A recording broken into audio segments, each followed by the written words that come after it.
Welcome to Digital Asset News. Take the top stories in cryptocurrency and digital assets and break them down into bite-sized pieces. Today, we've got 3 articles from the Big 3. And the Big 3 means I think there's something in here for everybody. First up, tech titan Jack Dorsey from Twitter unveils plan to boost Bitcoin via Square Crypto. Also, Ethereum app adoption rising, and it's rising quickly with 1.28 million active users in 2019. Plus, global finance company processing trillions in payments per year is testing Ripple's remittance network, which is great news. And finally, we're going to go over the scam of the day, and that'll be at the very end of this video. But we had one more scam that was reported, so thank you very much. And I got to tell you, stick with me to the end because the comments are on fire. They are hilarious. I want to say thanks for everybody for for putting some of the probably the toughest, dirtiest comments in these scammers listings that I gave me a little chuckle. All right, let's get to the news today. So first up, tech titan Jack Dorsey of Twitter fame, who also co-founded Square. He's talking about how he's going to make Bitcoin faster, cheaper, and better going on with the Lightning Network. So here's what it talks about. So the CEO of Square and Twitter, Jack Dorsey, says Square Crypto is building a Lightning Development Kit, or LDK. The product is designed to give developers an easy way to integrate the scaling solution Lightning with existing and new Bitcoin wallets. So when I read this, I'm always thinking to myself, okay, I've heard of Lightning. I kind of know what it is. It's some kind of second tier scaling solution.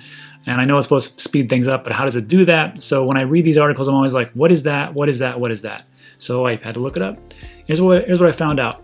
First off, you gotta understand that everything kind of comes down to like transactions per second. Like how fast can we make transactions to make payments actually happen? So Visa is the king. Visa does 24,000 transactions per second, and it can scale up to 50,000 transactions per second, which makes sense because, I mean, how many of us have a debit card or credit card that has that nice little Visa logo on there? So think about all the people in, let's just take the United States, 330 million.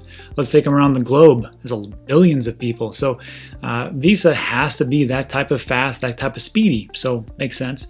Now Bitcoin is paltry. It's very, very slow. 7 TPS, transaction per second. And Bitcoin Cash, hey, Bitcoin Cash, finally mentioned it on the channel. I know some love it or hate it. I mean, it's still a cryptocurrency, and what's good for one is good for all. So Bitcoin Cash, 61 TPS. Fantastic, good for Bitcoin Cash, right? So there's still a problem, and Bitcoin's super slow, and that's an issue. So how does this all work? So to put it simply, you don't need to keep a record of every single transaction on the blockchain, especially the Bitcoin blockchain, which is, it's only like a couple megabytes or something like that. So you have to control all the transactions because you can't scale it up like that because it's just not scalable right now.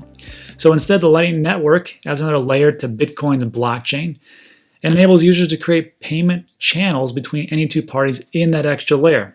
And because they're set up between two people, transactions will be almost instant and the fees will be low or none, which is awesome, right? That's a good thing. So it goes on to, explain the whole thing, but I just broke it down like this. Imagine if you had a wallet between you and your spouse, where you can move money between the two wallets for years and years and years, right? And so basically, there is a record of every transaction on the Lightning Network on this balance sheet, but it doesn't get recorded on the main Bitcoin blockchain. So let's say you have a wallet, your spouse has a wallet, right? You say, let's put 1 Bitcoin in there. And for years, you guys just move back and forth, right? You're like, hey, I'm going to pay for the movie this time. I'm going to get the groceries. Okay, but you pay for the mortgage and you pay for this or what? It doesn't matter, whatever it is, right? So you guys just kind of keeping a tally and just moving back and forth, but it's not recorded on the main Bitcoin blockchain. Now, when you close a channel, or as I was thinking, just get divorced, the one final transaction is recorded on the Bitcoin main blockchain. So all those thousands of transactions you guys did, it doesn't go on the main one until you're like, okay, let's close this out. Kind of like when you're at the bar, right? Like, hey, I'll take my tab, and then boom, well, it's not like that, but you close out, you say, this is it. So all these little microtransactions are on, are recorded on this, this piece of the Lightning Network. But once you go to the very last one, it goes, okay, this is the final count. You have 1.2 Bitcoin, and your spouse has 2 point, whatever. And that's it. So works out pretty well.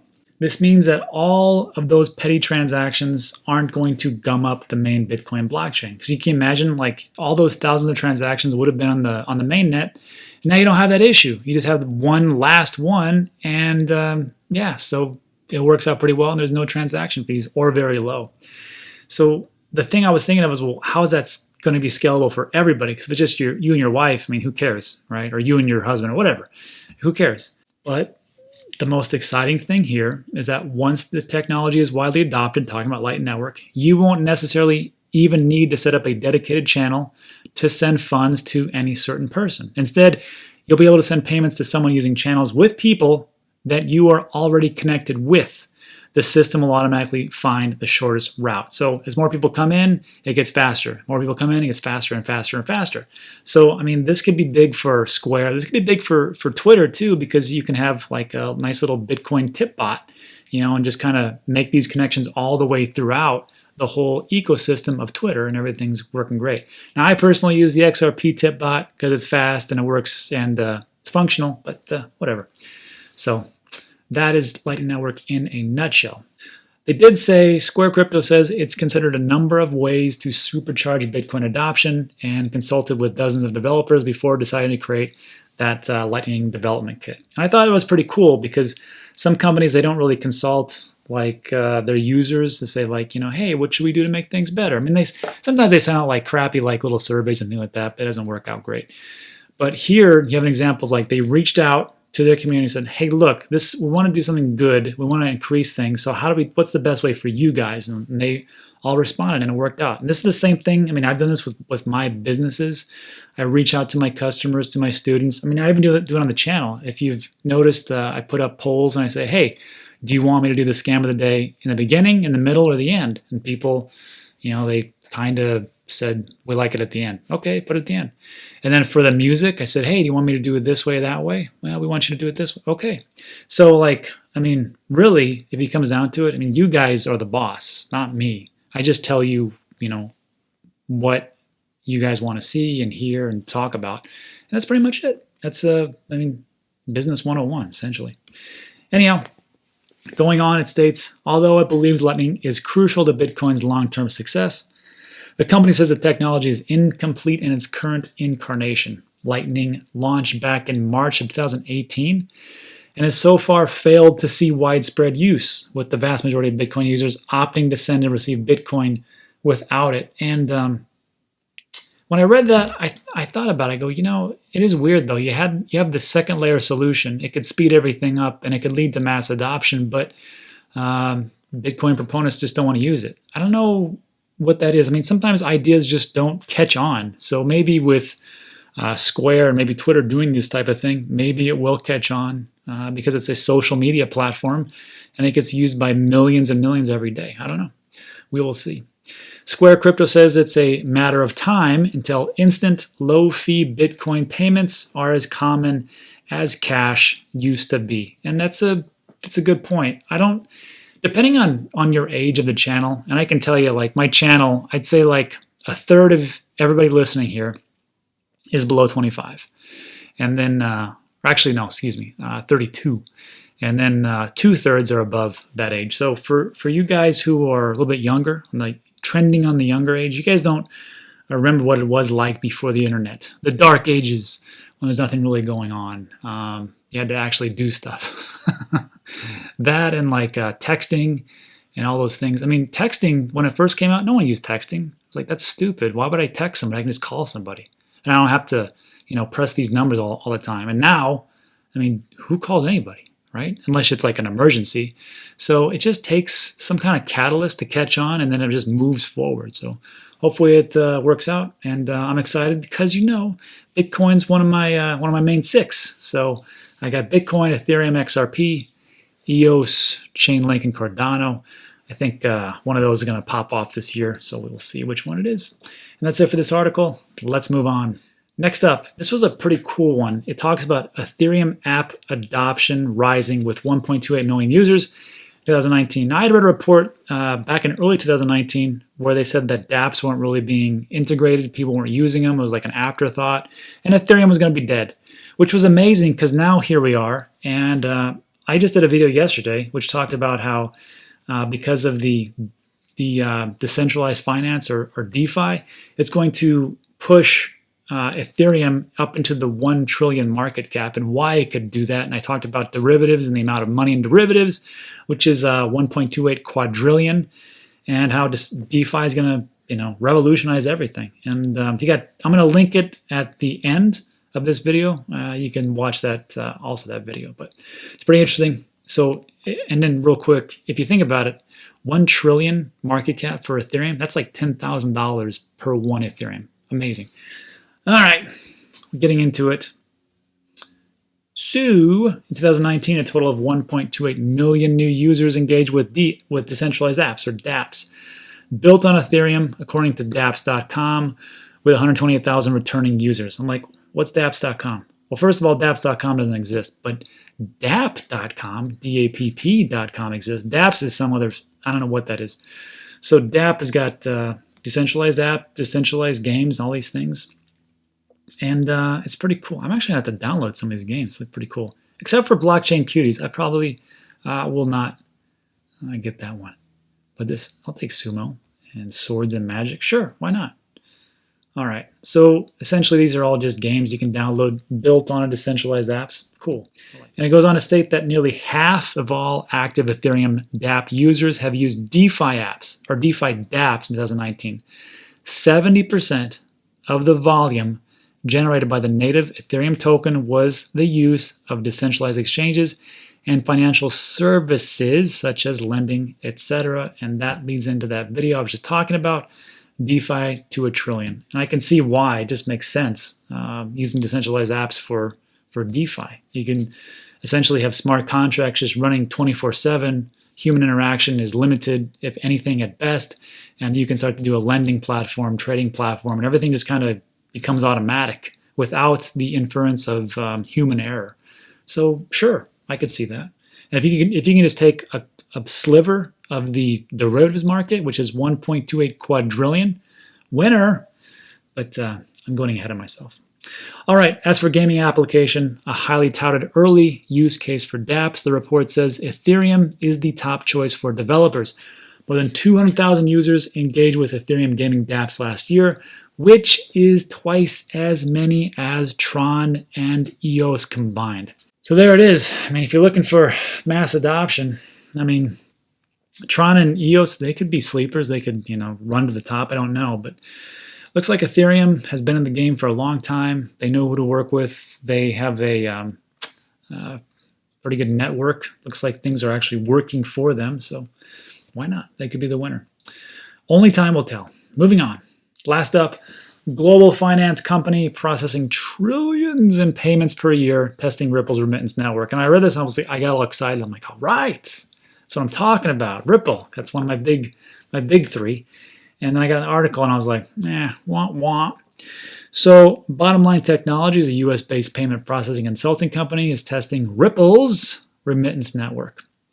Bottom Line is updating its software as a service model to utilize new disruptive technologies, including those built by the San Francisco startup Ripple. Laborde, who is the solutions architect, Laurent Laborde, has not specified which Ripple solution the company is implementing. So, if you're not aware, Ripple is a software company. XRP is cryptocurrency. Ripple owns a lot of XRP, but that's not the same thing. And if you're testing Ripple, that's great. That's great for Ripple company, not great for XRP holders like myself and maybe you. So it doesn't say which one they're actually utilizing. So I'm like, well, that sucks. I kind of wish they would just say, we're using XRP and it's awesome, but it doesn't work like that. Bottom Line says thousands of companies use its services to streamline their payment processes. It operates in 92 countries and processes trillions of dollars of payments per year. Well, great for them. Fantastic. And again, I was kind of bummed out, but then I remember this nice little video that I watched from Yahoo Finance. And if you're new to the channel, you've never seen this. And if you've watched any of my videos, I reference this video quite a bit because it talks about how Brad Garlinghouse, the CEO of Ripple, talks about how it doesn't matter if you're going to use Ripple's X Current or if you're going to move on down the road with Ripple's XRP, XRapid, now called ODL, or On Demand Liquidity, they're going to get you at some point, and here's why. Let's take a listen. 2 minutes. Ripple, the company, I think there's some confusion there. Very often we hear financial institutions talk about blockchain. They talk about using blockchain, but without any cryptocurrency. Cryptocurrency, they sort of, I don't want to have to deal with that, but I like blockchain. And so in this example you've just brought up, in fact, let's say the Bank of Andy says, okay, I like the idea of the international payment going faster, less friction, but I don't really know about XRP. I don't want to use that. Can that be, that's a back-end settlement token, really. That is how we engage customers. There's a lot of misunderstanding about digital assets, and I think some of it's been clarified in the panels today. What is interesting, and a quick anecdote, even before Andy and I had met, I was a CEO of a voice over IP company. I was a telco guy way back when, pre-Yahoo, and actually I came into Yahoo. Yahoo bought a company called Dialpad. I sat down with the CEO, at the time he was a very senior guy at SBC Communications. His name's Randall Stevenson. I've heard of him. He's now the CEO of AT&T. Mm-hmm. Randall Stevenson said to me in 2000, AT&T, was the time SBC, will never use IP for voice traffic. Now his point was, look, we have a robust analog switch network that works for voice brilliantly. We'll invest in data, we'll invest in IP data, and we'll have a separate network for that, and that's how it evolved. Well, today, there is no voice network at AT&T, it's all IP. I think the exact same thing is going to happen in the banking world. I talk to senior banks, people who are close to the company Ripple, they're invested in us, and they're like, hey, look, we love what you're doing around XCurrent. Not sure yet about XRapid. That's fine. It's Randall Stevenson. Like, I'm having an echo chamber. The XRapid product gives you a faster product at a lower price. Do we really not think that people are going to say, that's kind of interesting? So over time, I view this absolutely as a crawl, walk, run. And that's pretty much it. So when he first said that's how we engage the banks, that's what's called a tripwire in sales. Like, we'll get you in the door with this offer, but then our ultimate goal is to get you this, right? It's the same thing like when you're on the internet and they say, hey, don't leave this website, take this free ebook. And most of you may not do that, but some of you do. And then before you know it, they're emailing you and going, hey, if you like that free ebook, I got this $5 offer. If you like that $5 offer, I got this $100 offer. If you like that $100 offer, I got this $30,000 offer, or whatever it is. But it's all a way to get your foot in the door. And once your foot in the door and you're like in this situation, they have a fantastic product. Like, look, if you want it faster, cheaper, and also you don't have to pre-fund all around the globe for cross-border remittances for all these banks, you don't need to do that anymore. You don't need to spend billions of dollars.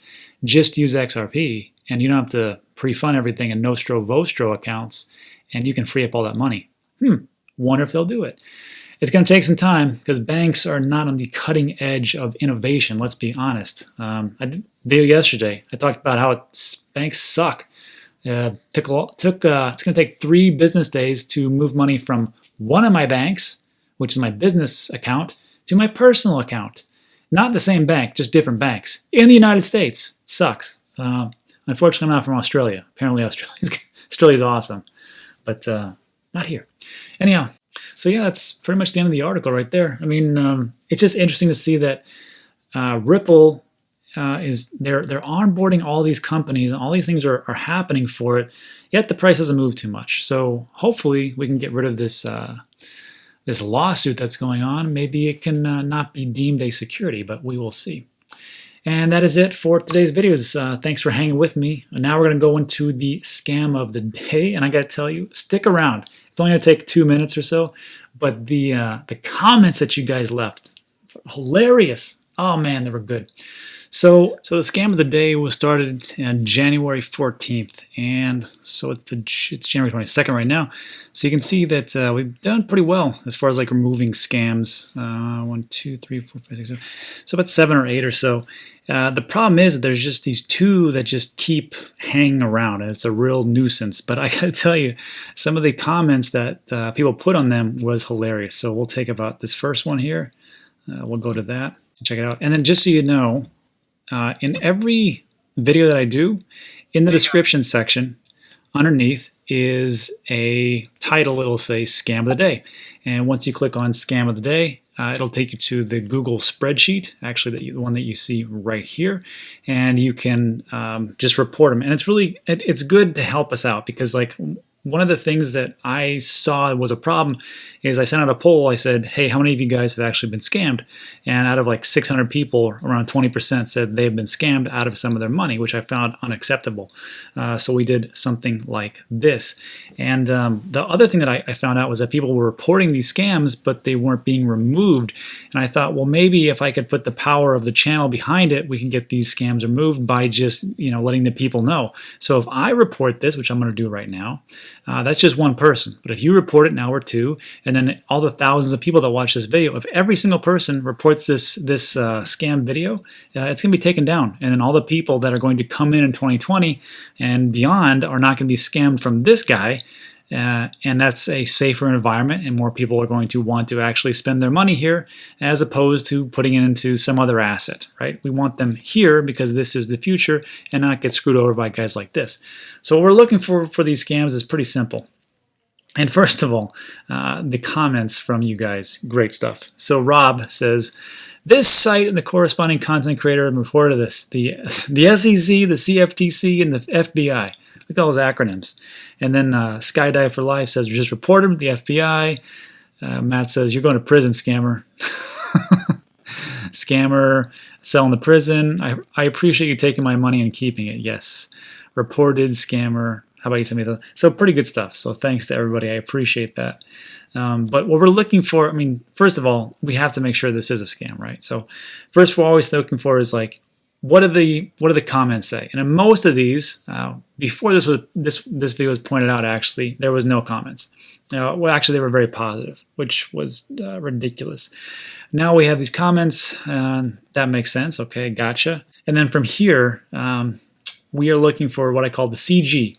So the first part is the comments. The second part is the giveaway. What's the giveaway, and is it asymmetrical? So here's the giveaway, and you're going to see stuff like this. Oh. Interesting. This guy got away with one, because what it was before, it was you would click on this and it would show you something like, let me show you, as the other one.